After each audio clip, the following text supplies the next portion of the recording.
Isang invisible blade ang rumagasa ng napakabilis papunta sa mga sundalo sa harapan nila. Agad na sumugod sina Argonia at Maverick.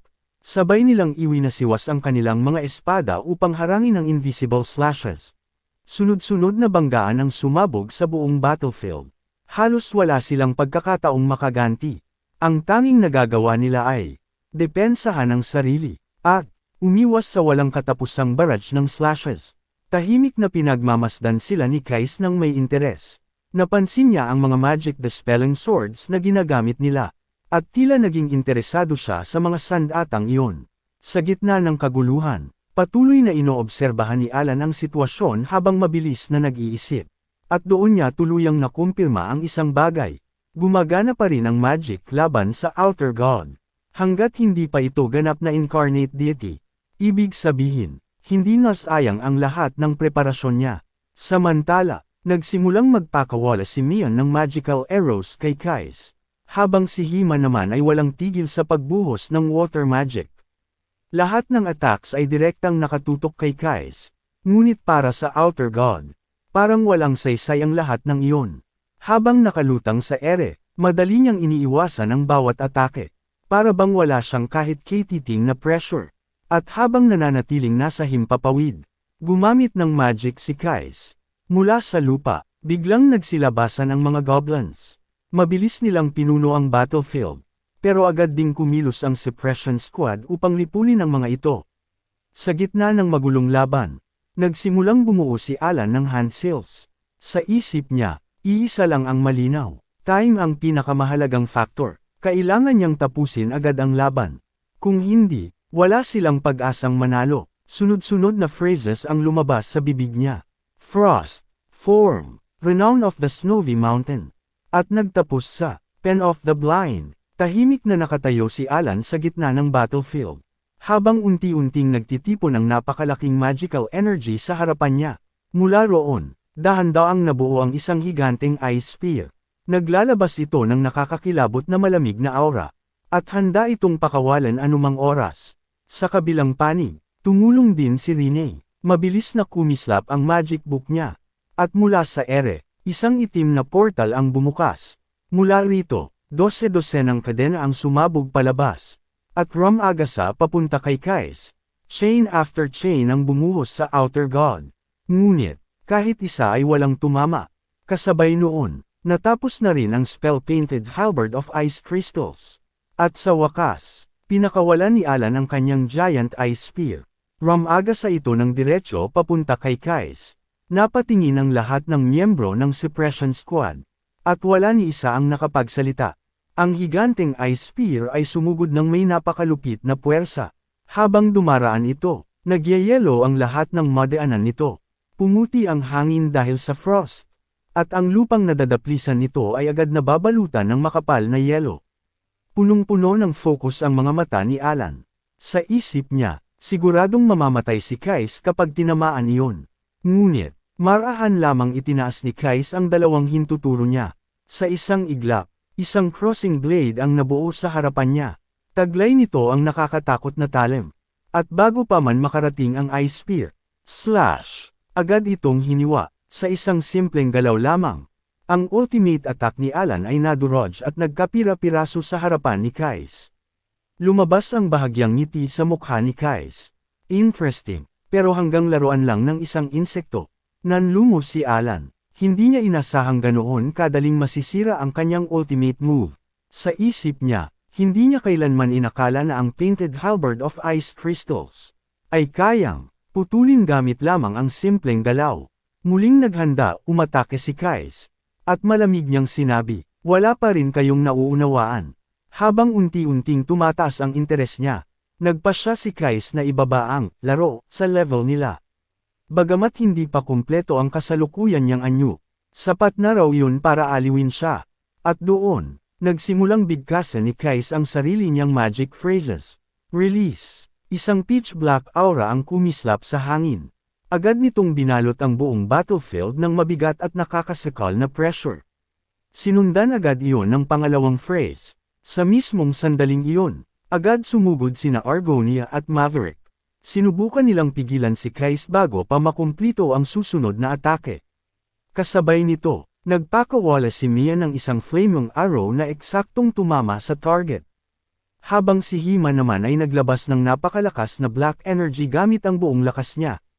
Sabay-sabay tumama ang attacks ng apat kay Kais. Ngunit habang nangyayari iyon, patuloy pa rin si Kais sa pagbigkas ng kanyang phrases. At sa kanya binigkas ang ikatlo. Isang madilim na berdeng enerhiya ang nagliwanag sa kalangitan. Tinakpan nito ang buong paligid ng nakakatakot na liwanag. Sa isang maikling sandali, tila huminto mismo ang oras. At bago pa man makalapit sina Argonia at Maverick, brutal silang napunit sa ere. Wala man lang pagkakataong makalaban. Kasunod nito, lumabas ang ikaapat na phrase. Lalong naging marahas at hindi matatag ang liwanag sa paligid ni Kais. Para bang, malapit na nitong burahin ang lahat ng nasa paligid nito. Sa isang iglap, ganap na nawasak ang lupang kinatatayuan ni Kais. Gumuho ang mismong lupa, nabali ang orihinal nitong anyo. At tila nabura ang lahat ng buhay sa loob ng area.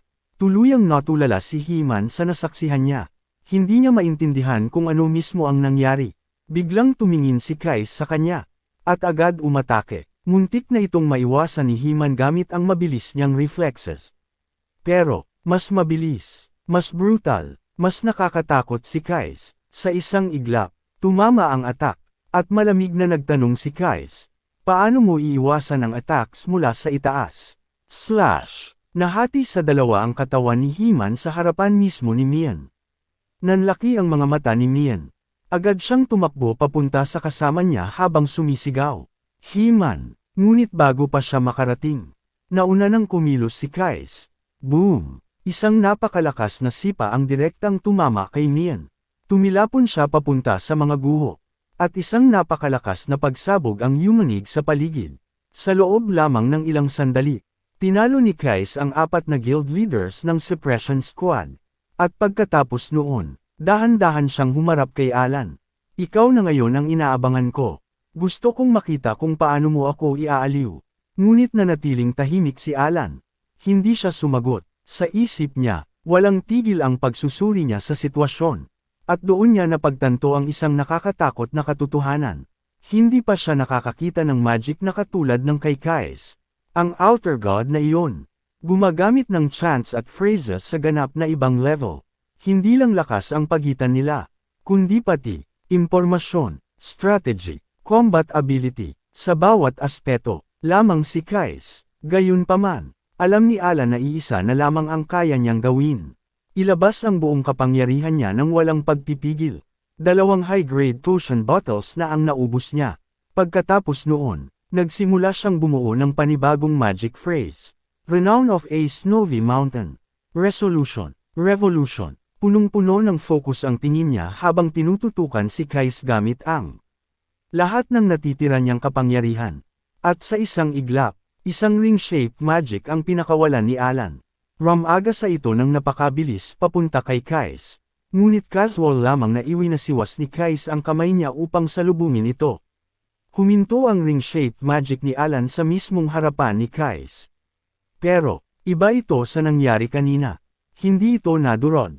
Hindi ito nagkapira-piraso. At doon, may na-realize si Alan, na pressure niya si Kais, kahit bahagya lang. At para kay Alan, sapat na iyon. Ang mahalaga ngayon ay, bilis, tuloy-tuloy na attacks, walang openings. Pagkatapos maunawaan iyon, agad niyang tinawag si Rene para humingi ng tulong. At walang pag-aalinlangan, agad tumugon si Rene. Sa gitna ng laban, napagtanto ni Alan ang isang malupit na katotohanan. Hindi itinuturing ni Kais na banta ang determinasyon nila. Para sa Outer God, ang desperadong pakikipaglaban nila ay parang isang pusa lamang na pinaglalaroan ng daga bago ito patayin. Pero kahit ganoon, pinili pa rin ni Alan na magtiis. Walang tigil ang brutal na pag-atake ni Kais. Patuloy niyang pinupunit ang battlefield gamit ang nakakatakot niyang kapangyarihan. Samantala, walang tigil ding tumatalon si Rene sa iba't ibang direksyon upang umiwas. Ngunit kahit ganoon, hindi sapat ang kanyang mga chains upang tuluyang maprotektahan siya. Si Kais ay tunay na rumaragasang parang halimaw. Habang nangyayari iyon, sunod-sunod namang naglalabas si Alan ng defensive magic upang pigilan ang walang humpay na attacks. Mahigit 4 na mana potions na ang naubos niya. At dahil doon, lubos ng wasak ang katawan niya. Nagsisimula ng magyelo ang mga kamay niya dahil sa paulit-ulit na forced casting. Mukhang pagod na pagod ang kanyang mga mata, at marahas nang nanginginig ang buong katawan niya. Sa isip niya, napagtanto ni Alan na lampas 5 mana potions na ang nagamit niya. At nagsisimula ng maging seryoso ang side effects nito. At bigla, lumitaw si Kais direkta sa harapan niya. Sa mismong sandaling iyon, agad na tinawag ni Alan si Rene sa isip niya. Whoosh! Isang ulan ng chains ang sumabog mula sa lahat ng direksyon upang hulihin si Kais. Ngunit kahit iyon, halos walang epekto sa Outer God. Maging si Rene ay halatang sugatan at pagod na rin matapos magtagal sa laban. Pero kahit lumalala ang kondisyon niya, patuloy pa rin siyang gumagamit ng magic nang walang tigil para suportahan si Alan. Samantala, muling nagsimulang mag-chant si Alan. Frost Form, Renown of Snowy Mountain, Pen of the Blind, at muli, nabuo ang Ice Spear sa harapan niya. Sa isip niya, napagtanto ni Alan na nagtagumpay siyang bawasan ang isa sa penalties ng magic na ginagamit niya. Ngunit desperado pa rin siyang mag-isip. Kung madidagdagan pa niya ng isang limitation, maaaring makuha niya ang kapangyarihang baliktarin mismo ang laws of the world. Pero alam niyang hindi niya iyon maaaring gawin ng padalos-dalos. Kailangan niyang makahanap ng paraan para ilabas ang kapangyarihang iyon. Ang ultimate trump card niya. Paulit-ulit na umalingaw sa isip niya ang mga salita ng black figure na nakilala niya noon sa Kaara. Sinabi noon ng nilalang, pagkatapos ng phrases, ay principles. At pagkatapos ng principles, ay ang voice of one's heart. Walang tigil sa pag-andar ang isip ni Alan. Parang gears na pilit pinapaikot ng walang pahinga. Napahawak siya sa ulo niya habang unti-unting nilalamon ng matinding pressure ang katawan niya.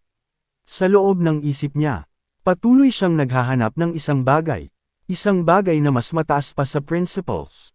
Kailangan niya ng clue. At sa gitna ng nakakabinging dead end na iyon, isang misteryosong boses ang biglang bumulong direkta sa isip niya. The answer is a sign. Realization and delusion come from the same route. Kapag narating mo iyon, ipagkakaloob sa iyo ang susi.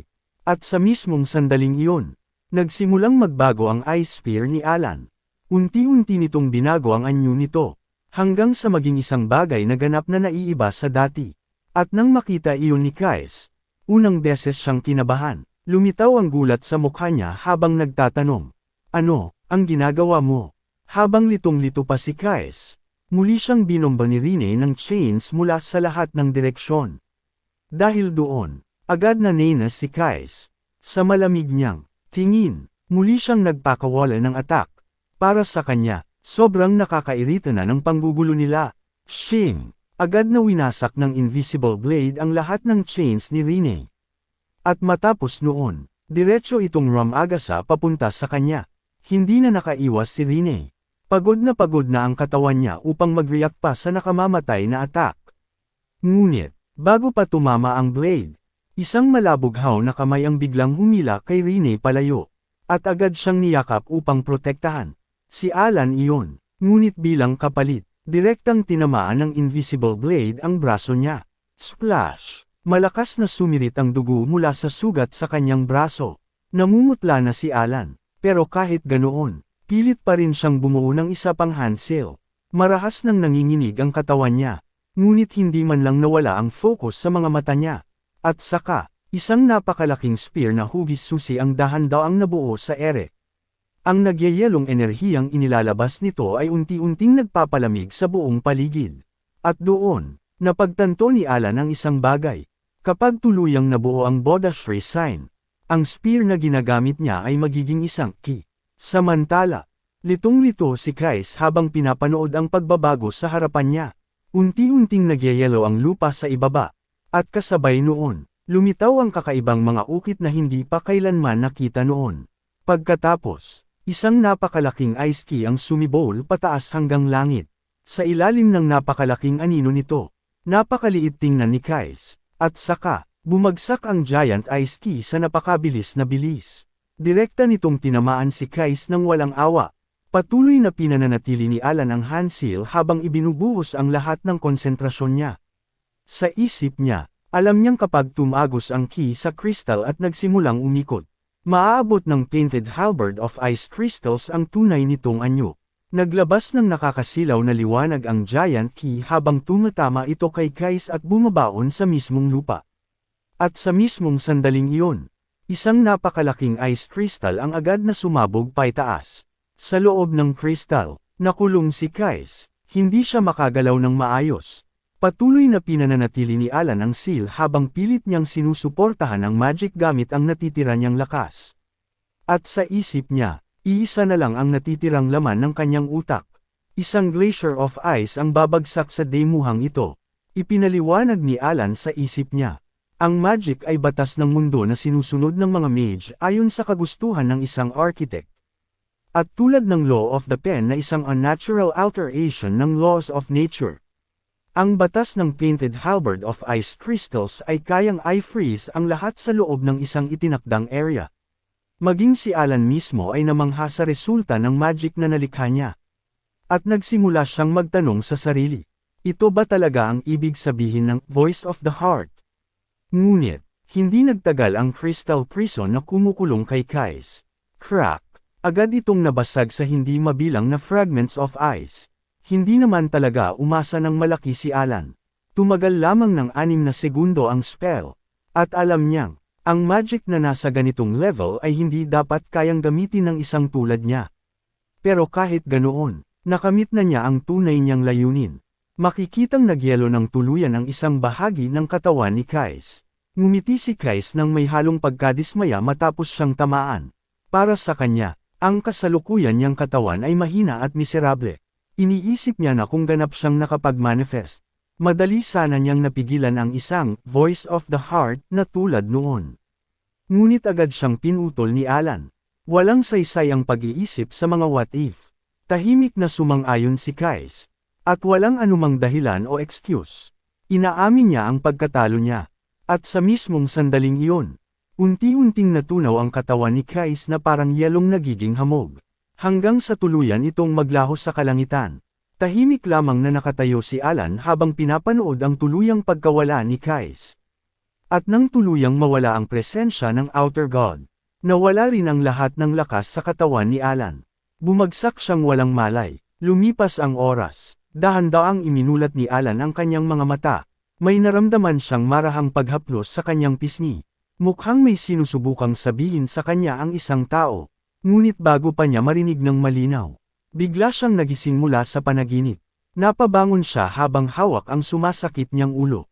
Mabilis niyang napagtanto, nawalan pala siya ng malay at nasa kampo na siya ng suppression squad.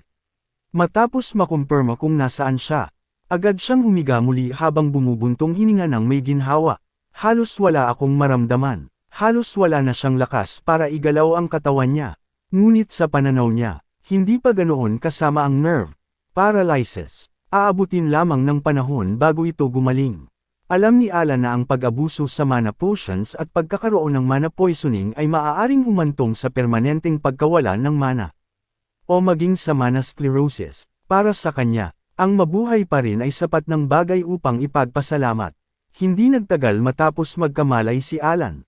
Dumating si Rene sa kanyang silid at binati siya. Ipinaalam nito na isang buong araw siyang walang malay.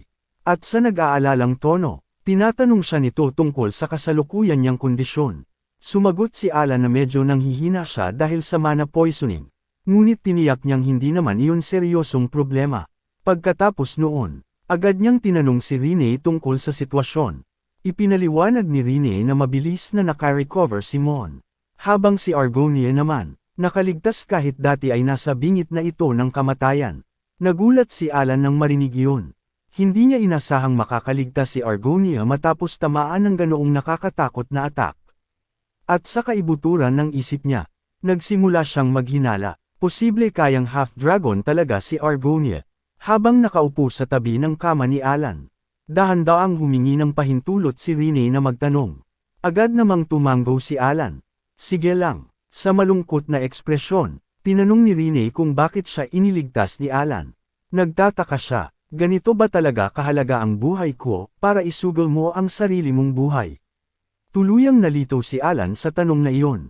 At dahil sa pagkabigla, Sunod-sunod pa siyang napaubo. Nag-alala muli si Rene habang pinapanood siya. Pagkaraan ng ilang sandali, hamu pa rin ang pag-ubo niya. At saka, litong-litong nagtanong si Alan. Bakit mo naman biglang tinatanong iyan? Nakayuko si Rene habang nagsasalita. At bakas sa mukha niya ang matinding lungkot. Sinabi niyang, pakiramdam niya ay wala siyang silbi. Dahil sa kanya, napilitan si Alan na ilagay sa panganib ang sarili niya. Kahit pa mahalaga ang papel niya sa paglutas ng Eye of Stalker incident. Para kay Rene, hindi pa rin rational o efficient ang ginawa ni Alan.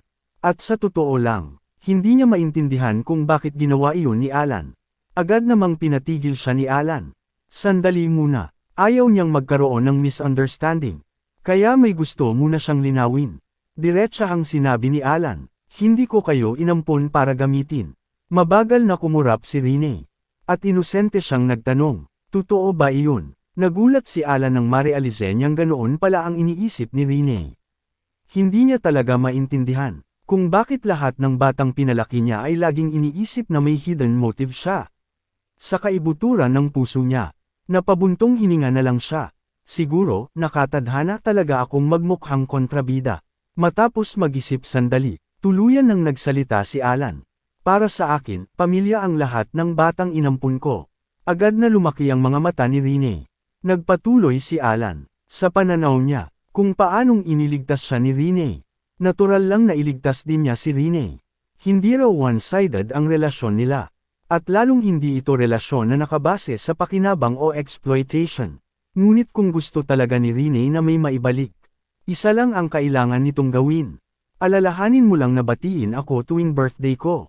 Biglang natahimik si Rene. Sa isip niya, matagal niyang pinaniwalaan na pinalalaki lamang siya bilang isang tool laban sa Black Ones.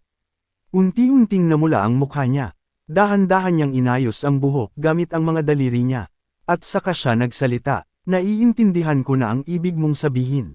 Bahagyang tumanggaw si Alan, pero sa kaibuturan niya, iniisip pa rin niya kung tunay bang naintindihan ni Rene ang nararamdaman niya.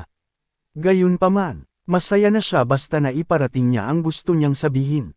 Lumipas ang 5 araw, sapat na ang paggaling ng katawan ni Alan upang makagalaw muli. Sa panahong iyon, magkasama sila ni Argonia, habang tumitingin sa paligid. Napagtanto ni Alan na tunay ng labyrinth ang lugar na iyon. Dahil wala talagang gabi roon. Pagkatapos, tinanong niya si Argonia kung kumusta na ito at kung nakakagalaw na ba muli. Bahagya namang tumanggaw si Argonia bilang sagot. Pagkaraan pa ng 3 araw, sa wakas ay nakalabas din sila ng labyrinth. At nang makabalik si Alan sa mansyon ni Rene, agad na nagkaroon ng malaking commotion. Walang tigil silang pinagalitan ni Evan. Dahil parehong nasugatan sina Alan at Rene matapos umalis nang hindi siya kasama. Habang tuloy-tuloy ang sermon ni Evan, kalmado namang kumakain sina Alan at Rene ng roasted sweet potatoes. Pinagalitan ni Evan si Alan dahil sinabi nitong magiging maayos ang lahat basta kasama niya ang guild leaders. Pero bumalik itong halos mamatay. Sa isip naman ni Alan, tahimik lang siyang napamura, kung sumama si Evan na walang koneksyon sa events ng game. Maaaring tuluyang nasira ang mga plano niya. Lumipas pa ang ilang araw. At habang kumakalat sa buong rehiyon ang papuri para sa Suppression Squad, dumating na rin ang araw ng pag-alis nila sa Mered. Sinamahan ni Rene si Alan hanggang sa front yard. Nagpaalam si Alan bago sumakay sa horse carriage. Ngunit bago pa siya tuluyang makaalis, lumapit si Rene at nagtanong, "Kailan ang birthday mo?" Sumagot si Alan, "Noong ika-20 ng nakaraang buwan." Bahagyang tumanggaw si Rene, at mahinahon niyang sinabi, "Tatandaan ko iyon." September 20, hindi nagtagal. Nakasakay na sina Alan at Evan sa carriage habang unti-unting naiiwan ang Mered. Masayang nagsalita si Evan, "Inaabangan ko na agad ang susunod na taon." Sumagot naman si Alan na sobra-sobra na ang natanggap niyang mga regalo. Ngunit nakangiting sinabi ni Evan, "Iba pa rin kapag mga anak mo mismo ang nagse-celebrate para sa'yo." At doon, natahimik si Alan habang iniisip ang sinabi ni Evan. Inamin ni Alan na hindi naman talaga siya umaasa ng sobra, pero sa kaibuturan ng puso niya, umaasa pa rin siyang baka bigyan man lang siya ng mga anak niya ng maliit na artifact bilang regalo. Dahan-daang umalis ang carriage ni Alan mula sa Mered. Habang papalayo ito, Naiwang mag-isa si Rene. Patuloy niyang iniisip ang salitang sinabi ni Alan noon. Pamilya. Alam ni Rene na likas na naiiba sa kanila si Great Moon. Para sa kanya, natural lamang ang pananampalataya at paggalang nila rito. Naniniwala rin siyang, makatwiran lamang na ayalay niya ang sarili niya para kay Great Moon. Ngunit ngayon, kinilala siya mismo ni Great Moon. At dahil doon, unti-unti niyang naaabot ang isang bagay na dati ay salita lamang para sa kanya. Pamilya, at ang Godfather, hindi na lamang titulo ng paggalang. Ito na ngayon ang simbolo ng ugnayan nilang dalawa. Dahan-daang bumalik si Rene sa kanyang silid habang tahimik pa ring nag-iisip. Gusto niyang mas mapalapit pa, mas malapit kaysa sa kahit sino. At kung sakaling kailanganin siya ni Godfather, palagi siyang naroon para sa kanya. Huminto si Rene sa harap ng salamin. At unti-unting kumalat sa kanyang mukha ang isang baliw na ngiti. Kasabay noon, bahagyang namula ang kanyang mga pisngi. Para sa kanya, napakasarap sa pakiramdam ng lahat ng ito. Sa isip niya, nagsimula siyang mag-isip, anong klaseng birthday gift ang nararapat para sa taong kumilala sa akin bilang pamilya. Matagal siyang nagmuni-muni, at pagkatapos, napunta ang tingin niya sa kastilyong makikita mula sa bintana ng kanyang kwarto. Mas lalo pang lumalim ang kanyang ngiti. Sa pananaw niya, ang unang reg-along tunay na karapat-dapat para kay Godfather ay ang kastilyo ng Lord ng teritoryong ito. Lumipat muli ang eksena kay Alan. Dumating na rin sa wakas ang winter. Matapos niyang mag-focus sa pagpapagaling, malaki na ang inbati ng symptoms ng kanyang mana poisoning. At ngayon, abalang-abala na naman siya sa tambak na paperwork na hindi niya pa natatapos. Kasabay noon, sumasagot din siya sa mga liham na ipinapadala ni Yusha. At saka, bumukas ang pinto ng silid. Pumasok si Evan habang may snow pa sa kanyang mga damit. Agad niyang sinabi kay Alan na may dumating na parcel mula sa Altia Residence. Ipinaliwanag ni Evan na communication crystal ang laman nito. Nagpasalamat naman si Alan bago agad itong tinanggap. Hindi nagtagal, inactivate niya ang crystal. At lumitaw ang anyo ni Loria. Una nitong tinanong ang kalagayan ni Alan.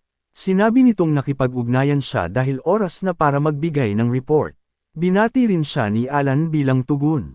Ngunit sa kaibuturan niya, may isang bagay pa rin siyang hindi masanay-sanay. Leader na siya ngayon ng isang faction. At para sa kanya, sobrang kakaiba pa ring makita ang isang duke, na mas mataas ang estado kaysa sa kanya, na yumuyuko sa harapan niya. Pagkatapos noon, sinimulan na ni Loria ang kanyang ulat. Ipinaliwanag niyang maayos na tumatakbo ang operasyon ng Cal faction ayon sa plano. At bukod pa roon, natapos na rin niya ang problemang ipinakisuyo noon ni Alan. Nakangiting ibinahagi ni Loria ang isang napakahalagang balita. Simula kahapon, ang buong underworld ng kaharian ng Asteria ay nasa ilalim na ng kontrol ng Cal faction. Pagkasabi noon, kalmado niyang binati si Alan.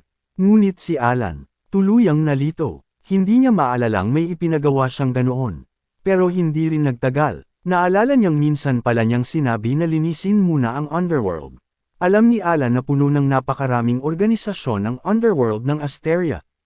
Kabilang pa ang Chutalon. Sa totoo lang, dapat halos imposibleng tuluyang kontrolin ang lugar na iyon. At higit sa lahat, pabiro lang, naman niya sinabi noon ang request na iyon. Pero seryoso pala nila iyong tinupad. Habang pilit pinananatiling kalmado ang mukha, pinuri ni Alan si Loria para sa magandang trabaho nito. Pagkatapos, ipinaliwanag ni Loria na naging mas madali ang lahat dahil si Alan ang nagpabagsak sa leaders ng Royalist faction at Noble faction. At lalo lamang nalito si Alan. Hindi ba sina Loria at Kalia naman talaga ang gumawa ng lahat? Bakit ako ang kinikredit? Sandaling hinawakan ni Loria ang kanyang baba habang nag-iisip. At pagkatapos, tinanong niya ang susunod nilang plano. Sa pananaw niya, ang susunod nilang target ay dapat ang hari. Ngunit agad yung tinanggihan ni Alan.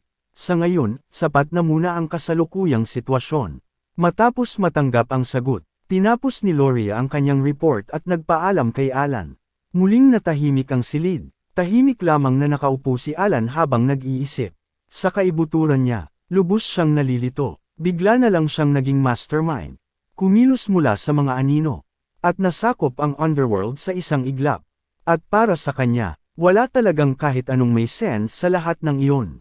Marahan niyang hinawakan ang kanyang ulo. At sa kanya napansin ang isang liham na nakapatong sa kanyang mesa.